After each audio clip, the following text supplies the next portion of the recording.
অসুস্থ হয়ে হাসপাতালে মির্জা ফখরুল। অসুস্থ হয়ে হাসপাতালে ভর্তি হয়েছেন বিএনপি মহাসচিব মির্জা ফখরুল ইসলাম আলমগীর। রাজধানীর ইউনাইটেড হাসপাতালে বর্তমানে চিকিৎসাধীন রয়েছেন তিনি। সোমবার ৩রা মার্চ বিএনপির মিডিয়া সেলের সদস্য সায়রুল কবির খান বিষয়টি নিশ্চিত করেন। তিনি জানান, বিএনপি মহাসচিব মির্জা ফখরুল ইসলাম আলমগীর হঠাৎ অসুস্থ হয়ে রোববার সকালে ইউনাইটেড হাসপাতালে ভর্তি হয়েছেন। সায়রুল কবির বলেন, সোহরাওয়ার্দী উদ্যানে বইমেলায় বইয়ের মাদক উন্মোচন অংশ নিতে গিয়ে ধুলাবালি কারণে অসুস্থ অনুভব করছিলেন মির্জা ফখরুল। পরে চিকিৎসকের পরামর্শে হাসপাতালে ভর্তি হন তিনি। অবশ্য ইতোমধ্যে তার শারীরিক অবস্থার উন্নতি হয়েছে বলে জানিয়েছেন সায়রুল কবির।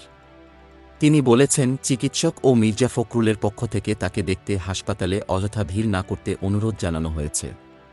সুস্থতার জন্য দেশবাসীর কাছে দোয়া চেয়েছেন বিএনপি মহাসচিব। Desk report, BE news.